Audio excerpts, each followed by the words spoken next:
দেখো ফলোয়ারগুলো আজকে আমার দোকানে চলে এসছে। তো চলো প্রথম থেকে বলছি এরা কেন দোকানে এসেছে।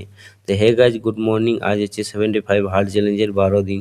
তো দেখতে না দেখতে 12 দিন কমপ্লিট হয়ে গেল। তারপর আমি সকালে যে ব্যায়ামগুলো করি, রানিং থেকে শুরু করি, যে ব্যায়ামগুলো করি সবগুলো আগে কমপ্লিট করি, কারণ আজকেও আমার আসতে লেট হয়েছে। দেখো রোদও উঠে গেছে।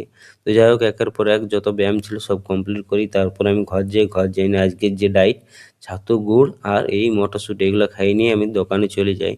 তো আসলে দোকানে এখন প্রচণ্ড পরিমাণ ভিড় চলছে, কারণ যে এই সময় আমাদের একটু মকর পর্ব শেষ হয়ে গেল বা আজকে মকর ছিল। তো সেই সময় একটু ভিড় একটু বেশিই হয়। তো যাই হোক, প্রথমে এই দুটো শাড়ি ছিল, শাড়ি দুটো পিকো করে নিয়ে ঘর চলে আসি। আরও কিছু কাজ ছিল সেগুলোও কমপ্লিট করি। তারপর 12টা-1টার সময় ঘর আসি নিয়ে খাবার খেয়ে আবার জলদি করে দোকান যেতে হয়। তারপর দেখো সন্ধ্যার সময় এরা সবাই আমার ভিডিও দেখে। তো এরা আজকে আসছে প্যান্ট ফিটিং করাইতে।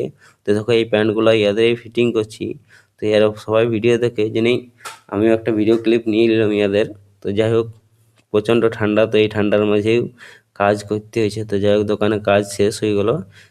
শেষ হওয়ার পর আমি আমার যে রাতেই যে ব্যায়ামগুলো করি প্রায় 1 ঘন্টা, সেগুলো করতে শুরু করি। এই ব্যায়ামগুলো প্রায় কমপ্লিট হয়ে যায়। তারপরে আজকে পিঠা ভাজা খাই নিয়ে, আজকের ডায়েট এটাই ছিল, পিঠা ভাজা। তারপর আমি ঘুমাতে চলে যাই এই বইটা পড়ার পরে।